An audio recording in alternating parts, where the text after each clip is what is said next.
Thank you very much, my people. Hearing and seeing what has been going around in the country with respect to 2023 general election. Most of our youths are being attacked across the country. Most of our women are being attacked. In fact, one of our women leaders was killed in Kaduna State.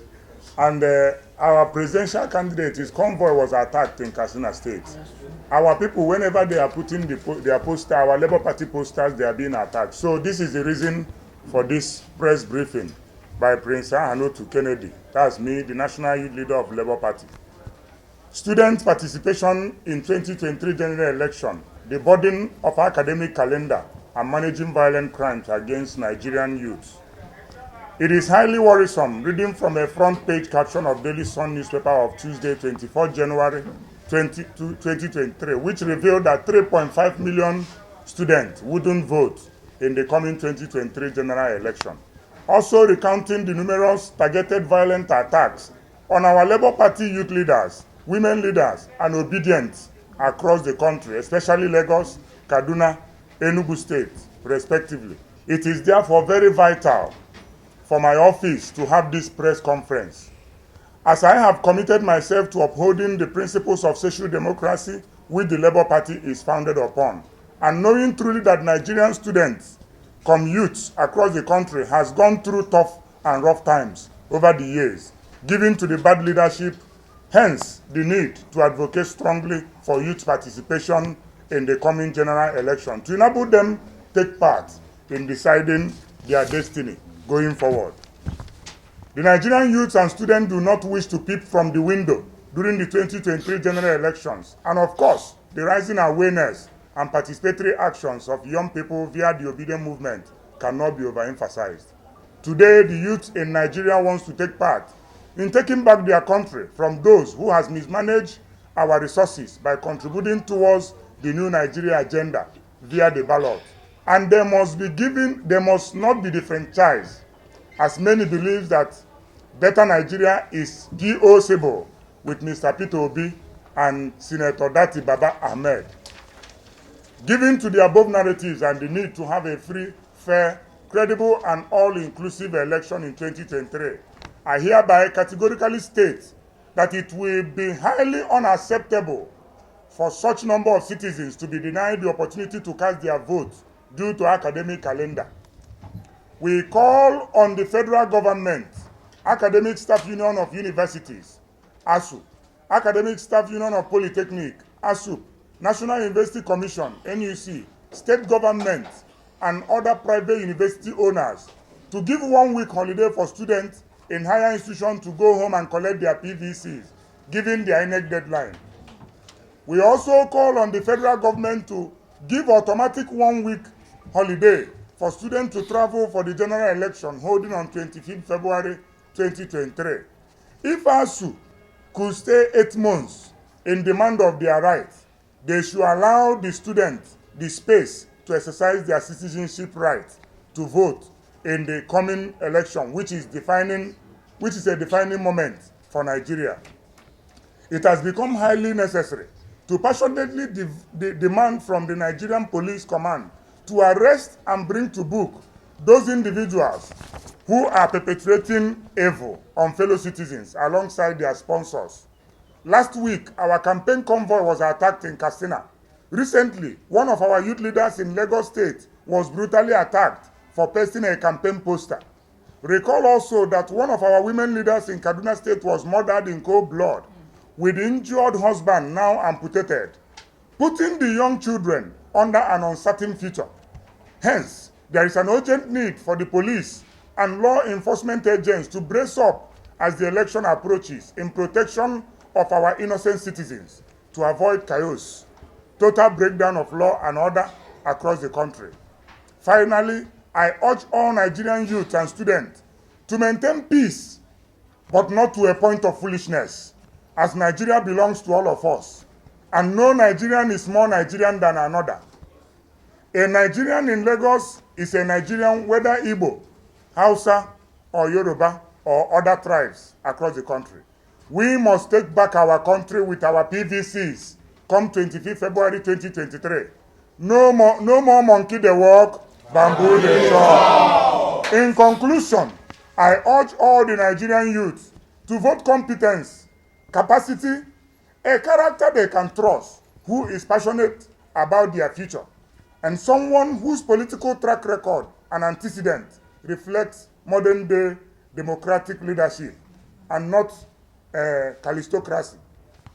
I feel without fear or contradiction that such character is found in the Labour Party presidential candidate, Mr. Peter Obi, and the vice presidential candidate, Senator Dati Baba Ahmed.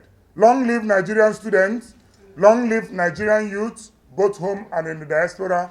Long live the greatest obedient.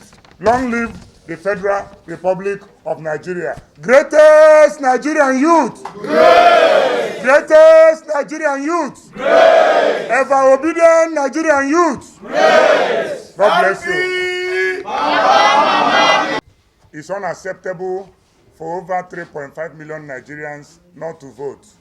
INEC, we are using this opportunity also to call on INEC. They will have to extend that voters' PVC collection date. It shouldn't end on 31st because these students are in school. When they registered, they were strike. They were at home when they were registering the PVCs. And immediately after they finished registering, ASU called off strike for them to go back to school. So for me and to Nigerian youth of the Labour Party recent, it's a calculated attempt to deny us our vote. It's a calculated attempt to deny the obedient. This movement and the project of taking back Nigeria is owned by Nigerian youth, and we will not accept it. They must continue to give people their PVC even 14 days to the election. It is their right. Any more questions? Thank you so much. I'll answer it in two ways. Recall that during the last vote, PVC registration, INEC made a publication that over 12 million new registrants are people between the age bracket that you can call the youth. And these youth, students are part of them. So they didn't give us, there is no classification of this number as students. But we know that only the over 12 million they accepted that registered that fall in the age bracket of people you can call youth are going to be disenfranchised if this extension is not made. INEC have to extend this date because this 12 million vote they mentioned, they accepted that they are all Nigerian youths that register, that ran to register because for the first time in the history of Nigeria, the youth wants to take part in governance process. And Nigeria should be happy for it because over the years, they're fair nonchalant about it. They don't come out to vote. They don't register to have their PVCs. And now they are coming out, they want to participate because they have been kept aside over the years. They have been pushed back. For example, how could, in a same country, students spend 8 months at home? For what? And we are talking about infrastructure. Our Excellency, His Excellency Mr. Peter Obi said that you can't talk of physical infrastructure without talking of mental infrastructure. You have to build the people first before you talk of the road they are going to use. Is it not those mental infrastructure, mental capacity that you will use to produce that road, to produce the required technology that is needed for a country to survive? So the number that we have that I can work with, of course, is over 12 million Nigerian youths that went to register, not those that already have, people that just went to register. And I want to make sure that these 12 million new registrants must collect their PVC. Therefore, INEC must extend this date for PVC collection. And you asked me another question, how do I know? Have Nigerian students come to me? On 24th, some newspaper made a publication that already, based on the fact that students are in school, 3.5 million are going to be denied. And I know it's over 6 million. In Nigeria, if you hear 3.5, times it by 2. So over 7 million people are going to be pushed aside in this election. And they are all votes of Labour Party. So we cannot accept it. INEC must continue to give people their PVC until 14 days to general election. I will say is that change must come, whether you like it or not. And this policy is a federal government policy. It didn't just come 3 months ago that they gave that ultimatum of 31st January. This policy was passed by the National Assembly. There was an act in the National Assembly. It was passed. Federal government signed it. A president signed it into law, and it's a binding law that gives CBN the authority for financial regulations and whatever they are doing. So it is a federal government thing. And for APC candidate to be crying, I don't know why he should be crying. He should be happy that this policy is coming at this point, because 2023 is not about volume van. 2023 is not about cash and carry. 2023 is about capacity and carry. It's about competence and carry. It's about character and carry. When you show your character, you carry. If you show your competency, you carry. If you show your capacity, you carry. If you show your intelligence, you carry. If you show us your certificate, you carry. If you show us that age, if you show us your age, thank you very much.